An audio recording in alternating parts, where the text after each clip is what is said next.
So students, इस session में हम लोग बात करेंगे डीकम्पोजिशन रिएक्शन की। इससे पहले हम बात कर चुके हैं कॉम्बिनेशन रिएक्शन की। तो ये दूसरे टाइप है बेसिकली टाइप्स ऑफ रिएक्शंस में।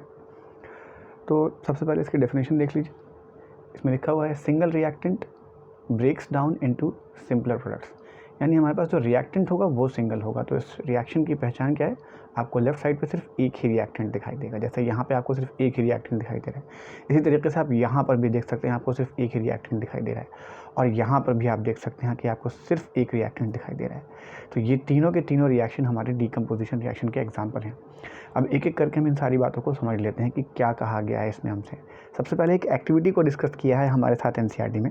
उस एक्टिविटी में हमें ये कहा गया है कि फेरस सल्फेट के क्रिस्टल ले लीजिए आप। तो फेरस सल्फेट के जो क्रिस्टल होते हैं बेसिकली उनका जो फार्मूला होता है वो होता है FeSO4.7H2O। ये जो 7H2O है आपको यहाँ पे दिख रहा है लिखा हुआ, ये वाटर ऑफ क्रिस्टलाइजेशन कहलाता है। एक बात, इसको हमें क्या करना होता है? हीट करना होता है। हीट करने से पहले वो हमसे कहते हैं कि हीट करने से पहले आप ऑब्जर्व कीजिए कि इसका कलर क्या है। तो इसका कलर ग्रीन होता है। ठीक है, तो आप से सवाल पूछा जा सकता है, वैसे तो नॉर्मली नहीं पूछा जा सकता है, लेकिन आपकी नॉलेज के लिए कि इसका कलर ग्रीन क्यों होता है। तो ग्रीन इसलिए होता है क्योंकि इसके अंदर क्या होते हैं? वाटर ऑफ क्रिस्टलाइजेशन होते हैं। उसके बाद आप इसे हीट कीजिए लैंप की मदद से, स्पिरिट लैंप कहते हैं या फिर बर्नर कहते हैं, उसकी मदद से आप इसे हीट कर दीजिए। जब आप उसे हीट कर देंगे तो आप क्या देखेंगे? वो डीकलराइज होना शुरू हो जाएगा, उसका कलर उड़ जाएगा। ऐसा इसलिए होता है क्योंकि ये जो वाटर ऑफ क्रिस्टलाइजेशन है ये उड़ जाता है। कोई चीज़ जब उसके अंदर वाटर हो और वो उड़ जाए तो उसे हम एनहाइड्रस कहना शुरू कर देते हैं।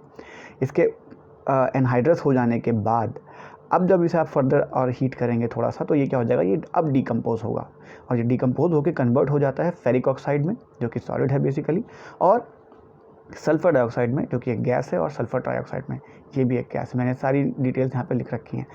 ये दोनों गैसेज हमारी हार्मफुल होती हैं, तो डायरेक्टली आपको कभी भी अपने नाक के पास नहीं लेके आना है। आपको हमेशा साइड से अपनी तरफ फ्यूम्स को अपने हाथ से एक तरह से क्या करना है? अपने नाक की तरफ धक्का देना है, सीधे डायरेक्टली नहीं सूंघना है उस चीज़ को।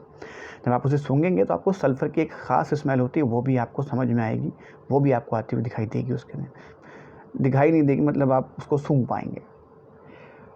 ओके, सो ये रिएक्शन बहुत ही इंपॉर्टेंट है आपके लिए। फर्स्ट रिएक्शन है ये।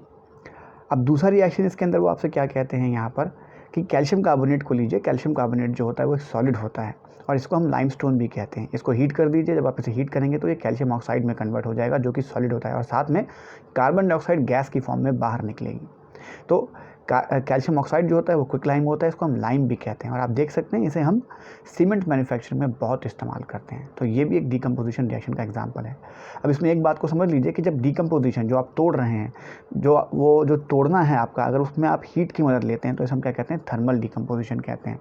तो बस हीटिंग से रिलेटेड जो वर्ड होता है वो थर्मल होता है, इस वजह से हम थर्मल डीकम्पोजिशन कहते हैं। इसके अलावा एक एक्टिविटी और हमें दी हुई है, वो एक्टिविटी उसमें क्या कहते हैं कि लेड नाइट्रेट को आपको लेना होता है। लेड नाइट्रेट को आप एक टेस्ट ट्यूब के अंदर ले लीजिए और उसको क्या कीजिए? जलाइए आप। जब जलाएंगे तो उसके अंदर से ब्राउन फ्यूम्स निकलेंगे। ये ब्राउन फ्यूम्स जो निकलते हैं वो नाइट्रोजन डाइऑक्साइड हमारे पास होता है, उसकी फॉर्मेशन की वजह से निकलते हैं।